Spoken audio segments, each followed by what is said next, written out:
The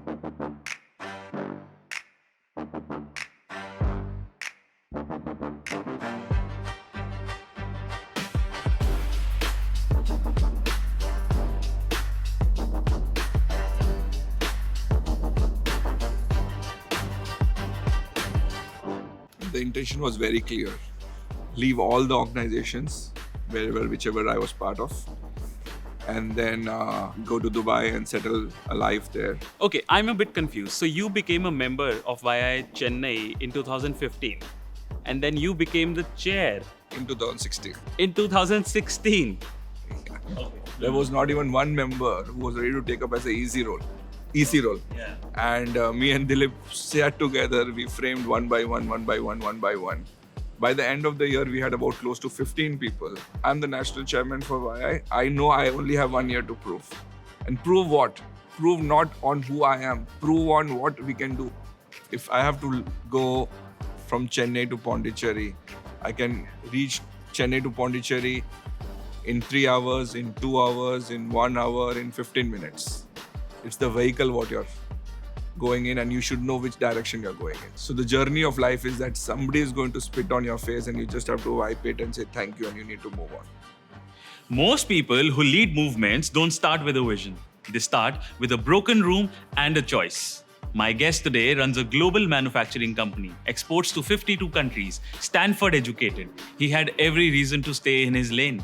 Instead, he walked into a dying youth chapter in Chennai. With almost no executive members, no momentum, and no reason to believe it would work.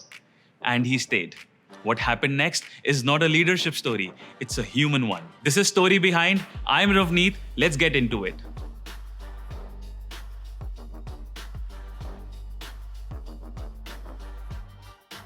Arun, it's so good to have you here. And I remember you were in Noida in 2025, where we met for a bit. And while I was driving you to your accommodation, we had some conversation. And that conversation stayed with me.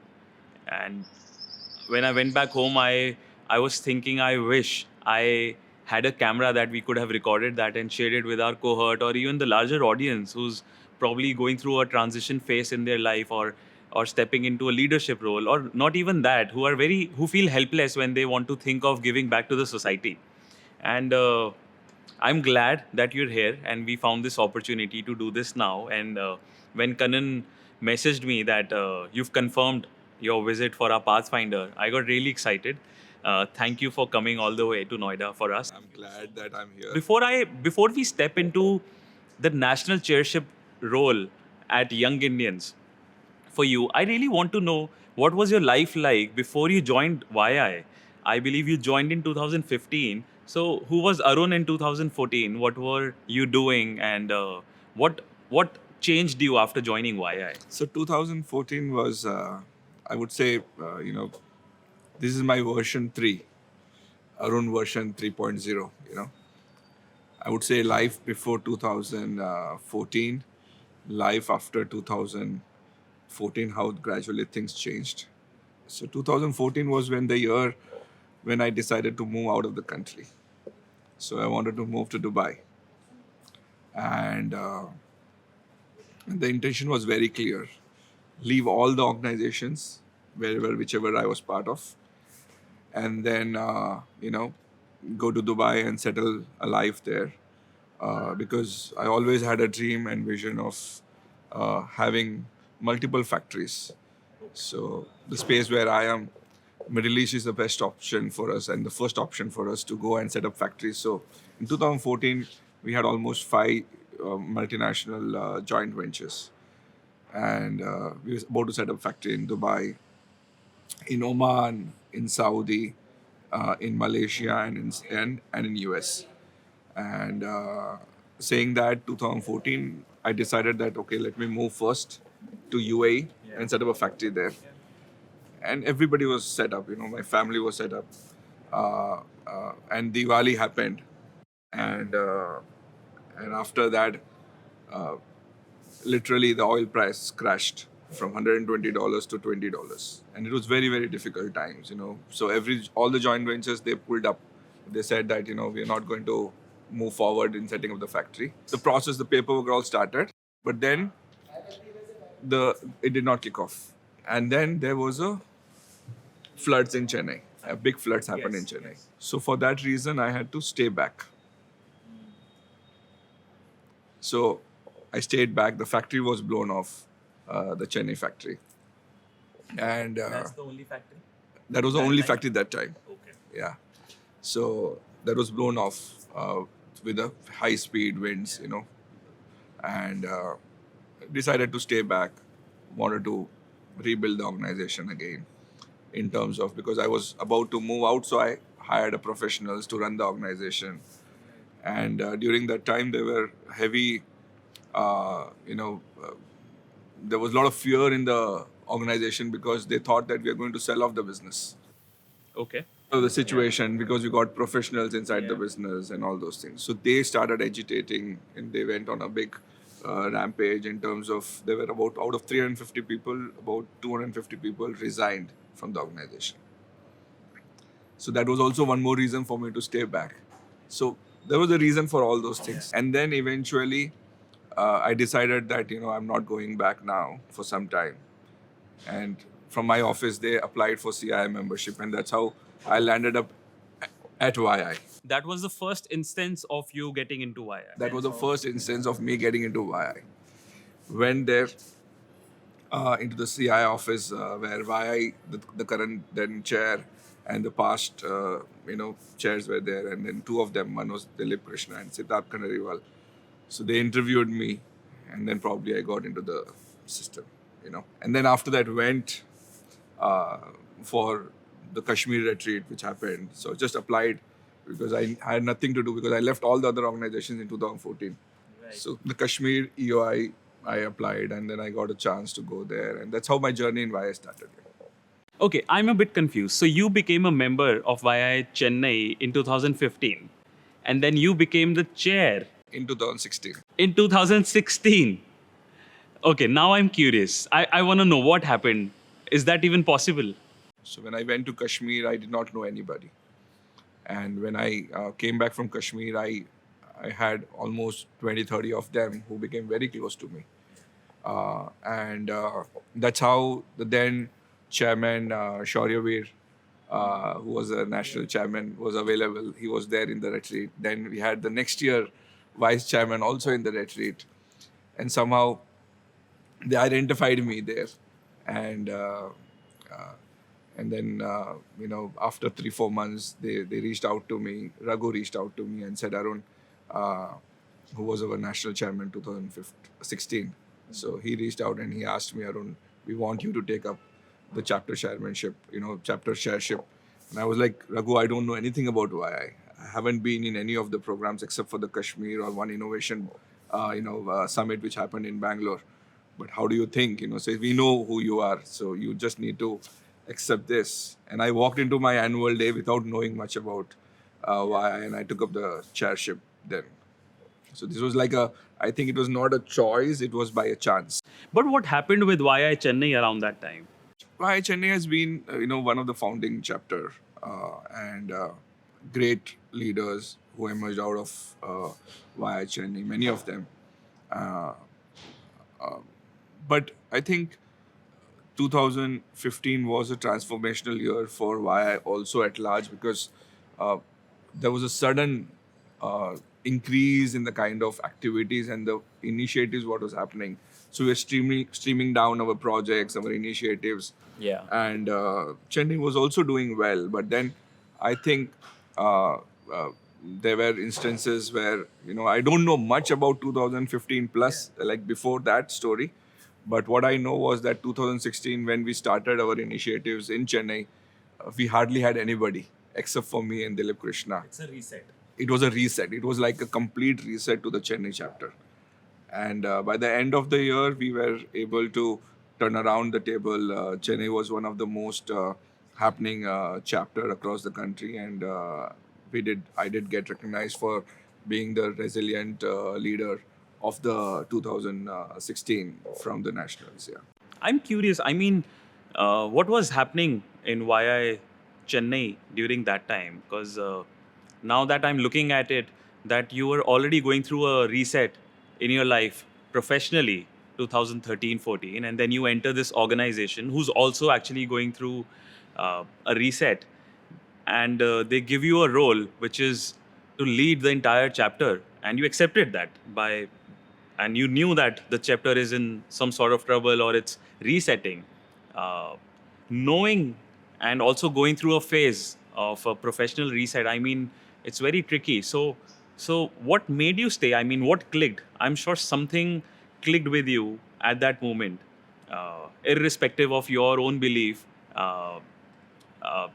Was it some project or an initiative that was close to you, or you were feeling that okay, you're gonna step into it and everything is gonna be fine? I really want to know that bit. So the projects initiatives was, I've been in multiple organizations before that, but then never worked for a cause. There was no purpose, which was a defined purpose. And the why behind what we were doing was very clear in why and that has made me really connect with the projects like road safety and the Masoom that year, and of course bringing people together and ensuring that they start contributing, ensuring that they are loving what they are doing. That was a kind of an experience which I had experienced in 2016. So from members who were just a members, they taken up EC roles and they start performing.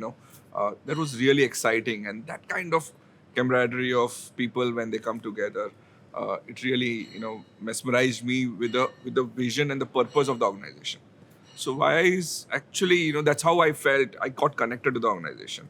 I said, no, this is an organization which has got a real deep purpose, and if one Arun can think about in this direction, why not everybody else? So and after that, eventually, when me and Dilip were the chapter chair and the co-chair, and from zero member engagement in terms of the no EC was formed when we were taken up. There was not even one member who was ready to take up as a EC role. And me and Dilip sat together. We framed one by one, one by one, one by one. By the end of the year, we had about close to 15 people who came together for building the chapter together. And out of 15, about close to 7 of them became the chapter chairs. So that was a kind of success story, which I would say that, we're able to build leaders out of that. Yeah. You stepped into a chapter which was resetting and you led it for a year, because that's the time frame that you get, and by the end of the year you form an active executive council of 15 members, and out of 15, 7 went on to become chairs. Yes. So I never understood what was leadership, before getting into YI, because of course you run your own businesses and you are the boss, so you decide what you want to do. But in YI it was very different, because you need to make people believe in the core purpose, because that is not your organization. That is an organization which has been built on certain different fabrics, right? Yeah. So when that happened, I started realizing that you need to have a lot of respect. You need to appreciate everybody Right. for what they are doing, and that clicked. And when that clicked, of course, when I got out of my chairship, the immediate role I had to get in was an RM role, a regional mentor role, and the regional mentor role is a very different role. You are all of a sudden no one in the system. Though you say you are a regional mentor, but nobody wants to listen to you. Nobody wants to, get to your story, what you are doing and all those things, because VIA is more like a chapter-driven organization. So when I came down, I became a regional mentor, and nowhere I saw myself as a leader anymore. But then the core of what VIA is, that the yuva, the thaler, the rural, or the membership, or the project Masoom, or the road safety, year on year I was taking up roles, thinking that I will be able to contribute. I'll be able to contribute, and that motivated me to move on. Yeah. So there was I say that there was a lull period in between from being a chapter chair to an NMT member, where my voice was not heard, and there was no clarity in the intention. In fact, it was not landing well for everybody. But I think hanging on, staying there for that critical 4-5 years, and then getting into the NMT roles, where Rohit Kontia there was Karthik's year when he gave me an opportunity to play as a entrepreneurship co-chair, and that was very new, fresh entrepreneurship, innovation. So they gave me the toughest things, So they gave me 1 year entrepreneurship, they gave me 2 years innovation in the national role, then they gave me 1 year in branding, and that really changed me as a person, because you never believed in, or I would say I never believed in certain things what why I was doing, except for the projects and initiatives. But this kind of things like entrepreneurship, innovations are something which are very new to me also, because we never had a set guidelines also. So again, getting the RMs together, because I was an RM for 5 years, and I knew how to get the RMs together. So I would say the success of entrepreneurship, innovation, and the branding team was because the journey what I went through, and I loved it. I would say I loved the most being in the NMT role in the organization than being a chair or being a vice chairman designate or being a because that's where you can vision for the organization. That's what you believe you can drive it. So that's the story. You joined the chapter in 2015 and then you became the chapter chair in 2016. We're sitting in 2026 right now. What made you stay for so long? I mean, was there a project or initiative close to you, or did something happen to build that faith for over these years, so many years that you've given to YI? So of course, I'm a kind of a person who always thinks that if you have to go up, then you need to give up. So I was always ready to give up on multiple, occasions. So when I was 2-3 years into the RM, I decided to give up, and I said, no, I've done enough. Now I need to go.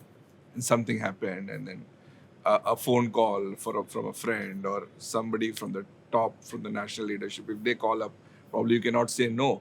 So they kept holding me. I think in YI, they groom you. They know that there's if you don't believe in yourself, there are leaders who believe in you, and they handholded me. I was never knowing that I will be reaching to because there was never an aspiration for me to become a national chairman. Never, ever, in even my dreams. And I'm a person who will always run away from taking up the big responsibility. I don't know how I took up the chapter chair, but even for the NMT, I was never prepared. But I got it. I was never prepared for vice chairman designated. So there were instances during the NMT roles also, I decided that I will not do it. I don't want to take it further. And I wanted to retire voluntarily from YI. And I did reach out to YI next, and I did tell them that, why don't you should have an voluntary retirement in YI also, where you should be able to pick up the people with passion and, give them a lot of honor and just tell them goodbye, And I was pinned also for YI next. In 2018, I think so. I was pinned also by the then YI next chair. So even I was about to quit in the year 2022 when I took up the 2023 when I took up the the branding, because when I lost my younger daughter 2021, and she was just 12 years old, my family was going through a lot of stress, and my wife Pinky and Unnati also needed my support, and I decided again to go back to Dubai, and that was my version.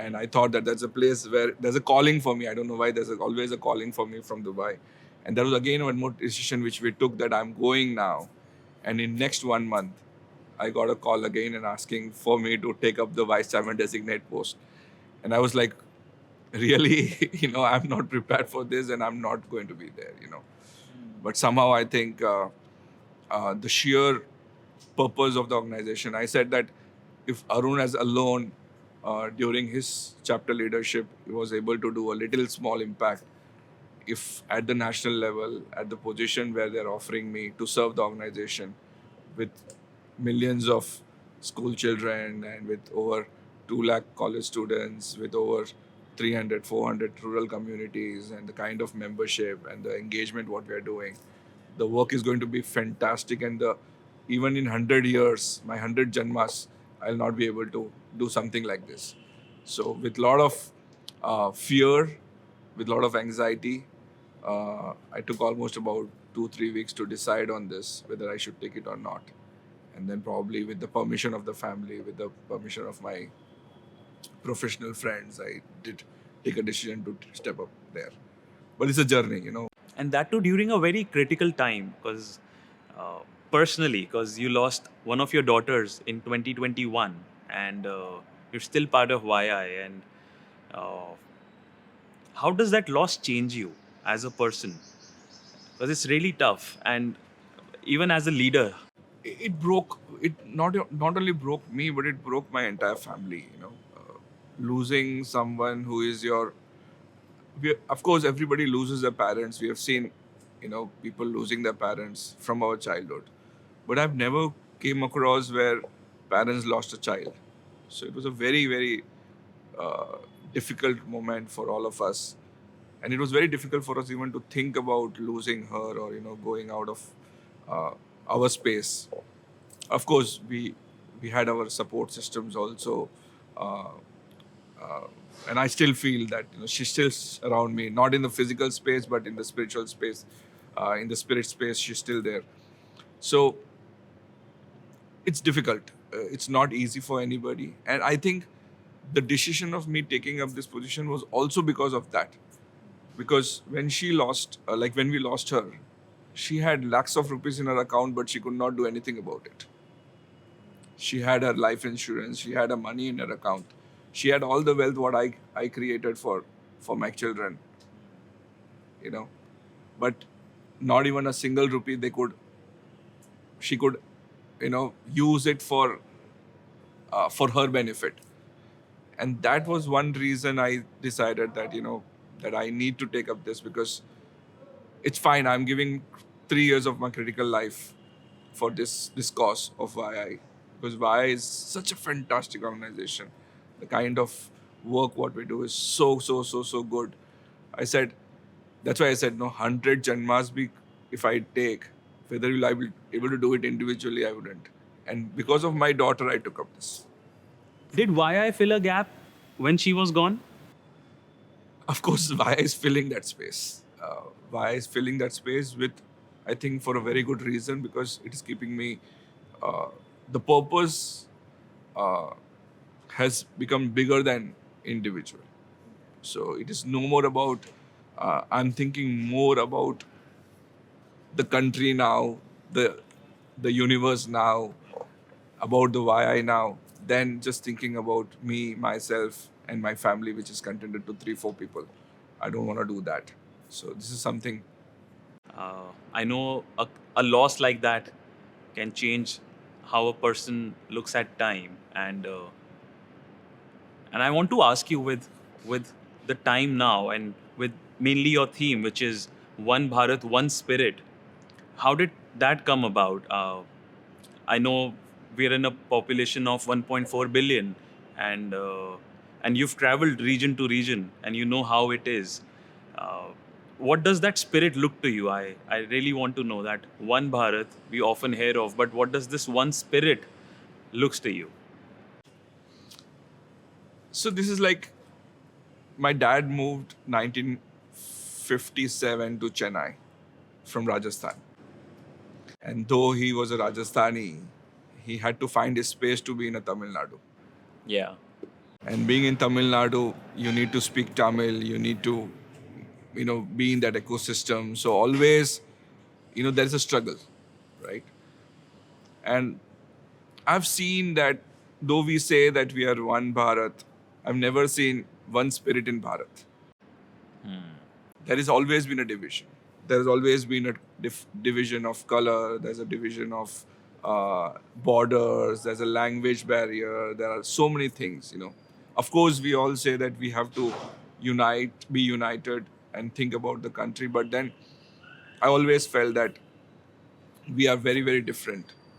the way the North thinks, the way the East thinks, the way the West thinks, the way even Tamil Nadu thinks, the way even Andhra thinks is very, very different. And and if the country has to grow, then everybody have to think as one. And that one Bharat can only happen when everybody starts feeling the same also and thinking the same also. Right. So when you want to think in the same direction, when you want to feel in the same direction, then it is all about uniting the spirit. And that spirit should be for the bigger cause, and that is for the Viksit Bharat, that should be for the growth of the country, where our children will feel safer, where we'll be proud of saying ourselves that we are a proud Indian. So this is what the theme came from here. And you named our cohort as Pathbreakers. And I know in a positive way, not in a rebellious way, but in a way that if the existing paths or the traditional paths are not working well for us, we can take the other perspective and maybe another route to reach our goal. And I really like that, but I want to know why that word, where did it come from? So Pathbreakers, so there's a story to my life also. So my story has never been a plan A. It has always been a plan B. So when there's a plan A means when I was very, very young and maybe in my fifth standard or something like that, I wanted to be the leader. I wanted to be a champion. But then all of a sudden when I'm running on my track during my sports day, I see that I'm not even able to complete 100 meters. I had an asthmatic attack happening. And I'm not able to complete 100 meters. And I wanted to be the champion. I went participating in that event thinking that I'm going to take up the championship for the juniors this year. And I prepared myself for that. And when I went there, I could not. And there were similar instances in my life that when I'm trying my plan A, it's not happening. So I always go with a plan B. So when this thing happened during my sports day, immediately I'm like, what should I do now? So should I just follow the way I was thinking or should I think differently? Yeah. So I from the track events or on track events, I went to off track events. So I started doing javelin, short purge, long jump, high jump, you know, playing more table tennis, playing more, carom or the chess, and I was able to beat that. I was like, wow, life is not this, life is also that. So it's not about you will always have something easy. It's not about that life has planned something for you. You also need to work. I need to also work on my life. So the way Vaya has been functioning has been great. But we cannot keep it to just complaining or saying that this is not happening, that is not happening, my support system is not there, my EC is not this there. You have so many things, but then you need to break those old fundamental things and try to build on something. Because I know when I was a chapter chair, I only had 1 year to prove myself. Yeah. And now I'm the national chairman for YI. I know I only have 1 year to prove. And prove what? Prove not on who I am. Prove on what we can do as an organization. Right.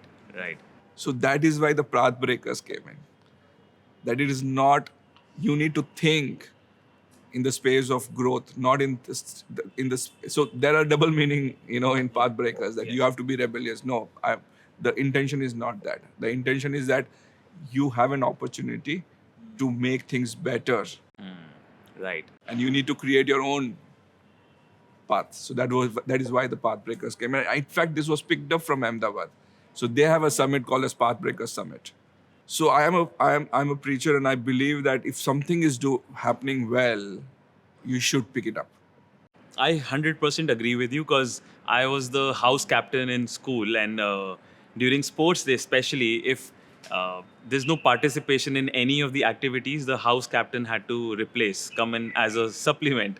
So I remember once I had to run a 200-meter race, and I knew I can't finish it. That's the mindset where I started because I knew I was not good at running. So maybe I did 100, 120. And I knew that everybody has crossed the line, they've reached the finish line, and I'm far away. So I just walked out of the race. But I felt okay, but I knew that I'm good at playing basketball, and I'm good at playing badminton and doing other things, and in music and theater. So I can really empathize with what you're saying, and I'm very happy to hear this now, that it's how, you know, others also go through life and how we should look at life that way. But I really want to know how and why are we betting on the youth?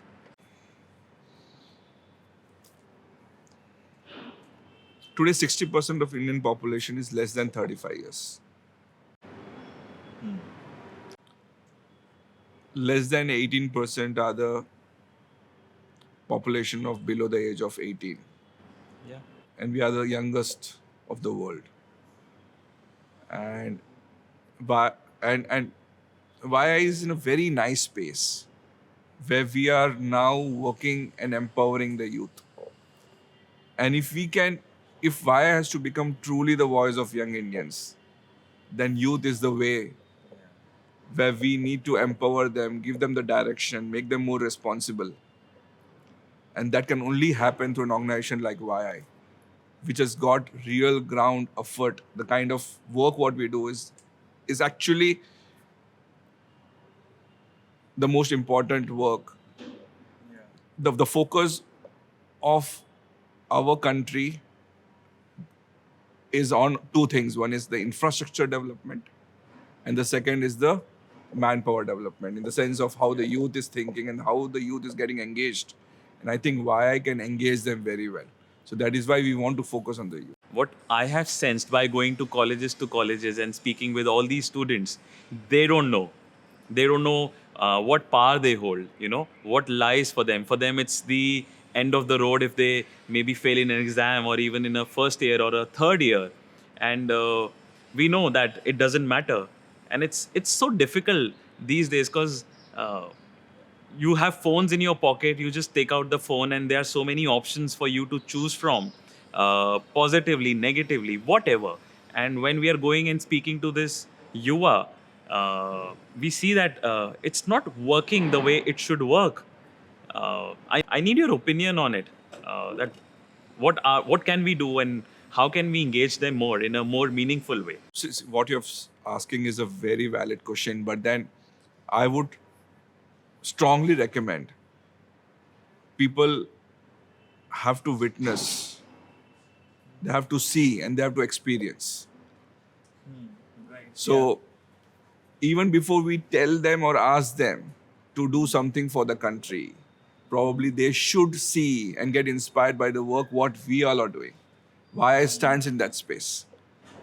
So if you engage them, say, for in a marathon, saying that you're going to run for a cause, Yeah. okay? And that run of 5 kilometers or 8 kilometers or even 1 kilometer will give them a feel of saying that they are doing something for a better cause. I think the entire human evolution has happened because of a purpose of a cause. And that cause, why I can give it to them. So engaging them from just a space of run for a cause or just come and participate. In fact, when I was in Pondicherry, the YI Pondicherry is creating butterfly gardens. Okay. Now, what is butterfly garden? So they are engaging the kindergarten children and giving them tools to go and make their hand dirty in the soil and giving them seed to plant, and then it becomes a small plant over weeks, and there's a flower on it and there's a butterfly, and they're so happy about it. And this is the kind of experience if they go through, the connectivity, the connection to the environment, the connection to the earth, Mother Earth, and how that kind of feeling or the experience will develop them as a responsible citizen. Right. Yeah. Is something which we have to think about. And that is what we're trying to build. We are building responsibility. Yes. Because it's very easy to look at why collect e-waste, why do tree plantation, and we always believe that it's for the bigger organizations or corporates to do it. And I think that is what we're trying to build, the responsibility, the empathy amongst the yuva, that no, it's for us to do. Even Vivekananda said that if you want a developed country, then you need to work on the educated minds. Education is a medium, but in through that education, how are you going to give them the direction? I think why is that organization which is giving and has to give that direction to the youth. Yeah. Their belief in the political system may not be there. Their belief in being good, kind cannot be there. The compassion they would have lost during their journey of life. The experience the bad experience they would have gone through. And our generation and the older generation is looking up to this younger generation because we know that they are the future of our country, of us. And I recently moved from Delhi to Noida, and Noida is part of Uttar Pradesh, and it's very dynamic as a city because it has industries, rural pockets, and high rises, all within uh, maybe an area of several kilometers. But my point is that YI Noida has been working with rural schools since last year very actively with the NGO schools, and we see that impact is happening, and we see that relationship of YI and rural pockets are getting stronger. And when I read about the national guideline this year that YI is now focusing on building infrastructure, especially in sports for rural pockets, it's great because just this morning while I was waiting for you, and it's a Saturday, the kids were playing on the street because of fewer cars running around, and then I don't know what happens to them the rest of the 5 days during the week. What do they do? What do they have? And I want to get your opinion on it. So sports was one thing which 2 years before we decided that we are not going to take it forward because the chapter started engaging themselves in sports activities, which was very good. But we said when the chapters are doing it, then why should we have national guidelines also in that? But then when I was there at the G20 at South Africa this year, and there was a time when I was traveling from one town to the other town, and I saw that in that 1 hour of drive, there are multiple small towns, and every town had a sports infrastructure in the town which was built before or after the town started, the village started, and the kids were engaged there. And that was like, wow, if that is the case, if South Africa is doing this, why can't India do this? Probably what we should see are that after 10 years, why is going to contribute or support India to get those next Olympic winners. So we have to think that. And it's a seed which we are sowing now. So Right. it's a long term, yeah. Okay. So we're at the last leg of our conversation, and I want to ask some difficult questions. Sure. Not difficult, as in, mm, I would say these are for me. Maybe the phase that I'm currently in and my mindset. I really want to know that building a theme is fine. One Bharat, one spirit. But uh, does it scare you, or does it keep you awake at midnight? Or when you wake up, do you think, or do you ever go in doubt? I really want to know that what you're going through and what is it. So to build the NMT, I took almost 1.5 months. It was a chessboard. You need to find the right person for the right role, with the right responsibility, with the right feeling, intent. And it happened, 1.5 months. So myself with Tarang, myself with Anuj, myself with Dilip, myself with had conversation with multiple leaders because they had all had chance to work with somebody. So finding the team is most important. Selecting the right team. When the NMTs got in done, then the RCs came into picture. So finding the right 6 RCs was most important. People whose intents were right. Of course, nobody comes with experience. You need to give them experience. But if they have the right intent, they will go through that experience. They should be fighters. They should not be people who should give up. They should navigate themselves. They should be pathbreakers. And that's what it is all about. So that RC NMTs, they chose another 90 RMs. So it's a team activity. It's a leadership. You need to identify leaders here and there. And VIA is an organization where you develop leadership.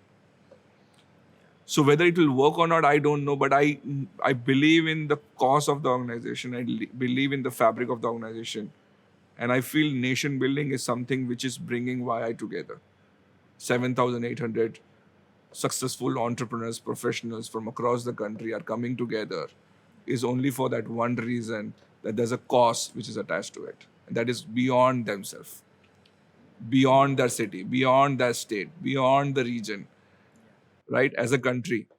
And I would say, even if we are not able to achieve what we are dreaming for, but at least the intention and the efforts are in the right direction. Eventually we'll reach. It's just matter of time. So I have no fear of whether what we'll achieve this year or not, because I know the people who are attached with. I believe in Ravneet's uh, Ravneet's intention of doing something good for for the chapter and for the city, for the country, and that is important. You get the right people, most educated people, most talented people, and you just give them a cause, a purpose for them to run for. And I think that's where why is having the past national chairs. They have done the way the organization is structured, the way the projects are driven, the way the frameworks has been set, the standardization, the guidelines. It is the evolution of 23 years. Silently, quietly, we all have worked. They have worked, all past national leaders. So this is a journey, and I don't think so we will achieve this immediately. It will take some more time. But we have to continue with this hope. I know YI brings a different kind of joy, and it's very hard to explain, even to family, unless they're active in the community. But I want to know what brings joy to you, apart from YI, if there's anything, and what it is. Because after this 1 year, what would bring joy to you? So I would say, this is going to be my version 3. And I think after this year, my direction, my life journey is going to change. And I'm again thinking of moving back to Dubai. I'm thinking to go to Dubai again. So probably I'm thinking to take up responsibilities or roles which are bigger than myself. You feel stronger? I feel stronger. I feel that money is not the driving force anymore. It's about how I am feeling. Of course, the family suffers through all these things because they are not yet there. Yeah. But you know that the space we are in, the joy of giving, unconditional giving, I think Vaya is putting you in a space where everybody is, all the leaders feel great about themselves because this is a space of unconditional giving, because you're not expecting anything in return. The joy comes from that space, not from the work what we are doing. It is the joy of giving. So I don't know where I'll be after 1 year, 2 year, 5 years, but I don't know. I'm still crossing my fingers for that. Arun, what would Arun of 2015 would think when he went into YI without knowing anybody, and looking at you today at 2026? What would that Arun think? Or is there anything that you want to say that Arun now? Tough times, 2016 to 2025 till March, I had the most difficult period of my life. Even sitting here, life is not easy. I still have so many things to take care of behind my back. But I think that still I'm more satisfied, I'm more contented. I look for life now because I feel it's an evolution, it's a transformation. And there's a pain of growing. I think every champion goes through that journey of pain, getting every day, exercising, training, getting to that fitness, and then the D-Day comes. I think that's the way everybody is, everybody has to go through. I think the same story is for you also, Ravneet. And it's for every other chapter leader and the RMs, and everybody has to. That's no easy way out in this life. The easy way out is because you are luckier, and that lucky is because you have done some good karma. I'm a firm believer of karma in my life. So even if there's a bad day, I say, okay, this is all because of my bad karma. I need to work on it. Yeah. So the journey of life is that somebody is going to spit on your face and you just have to wipe it and say thank you and you need to move on. I think that is 2016 and that is 2026 for me. It's a new role for me, and we're looking at just Noida across the nation, just one city, small in scale. And you've been through uh, from this one city, chapter scale to now the national scale. So I really wanted to have this conversation, and I'm glad we did. As you said, life keeps happening around you. There's professional life, and then you are part of this organization, and it's mainly about the direction that we're going in, and. This morning while I was gearing up to do this setup and have this conversation with you, my wife asked if we can go to the gym, like we've been going for some time now, and follow the routine if that's possible. And I said, why not? And back of the head, I was just preparing for it. But then while I get to spend time with my family, with my wife, and also going to the gym, I feel much stronger. And there's a sense of responsibility now in order to follow the direction that we spoke of. And I'm glad that you could come here and we could speak about it in detail, and the guidance that would keep coming through, I know of. And very happy that we could record this conversation, because that was the whole idea of knowing more of you and having you here with us, which is a great opportunity. If I have to go from Chennai to Pondicherry, I can reach Chennai to Pondicherry in 3 hours, in 2 hours, in 1 hour, in 15 minutes. It's the vehicle what you're going in, and you should know which direction you're going in. So why I am 100% sure that we are going in the right direction. It's just matter of time. Nobody knows the time. When will we reach there? But today, we are getting, our voice is heard. And we should all be very proud of the kind of work in the past, the other past leaders have done, the chapter leaders have done. Our voice is heard now, and our organization is becoming significant. So thank you so much, Ravneet, for making this happen. Thank you so much. Thank you. That was Arun Rathod, National Chair, Young Indians 2026. What stayed with me from this conversation is something he said about leadership, that the real work isn't getting people to follow you, it's making them believe in something bigger than both of you. If this conversation meant something to you, then subscribe to the channel, share it with someone who needs to hear it. And if you're a leader with a story worth telling, reach out. We'd love to have you on board. This is The Story Behind. New episodes coming soon. See you in the next one.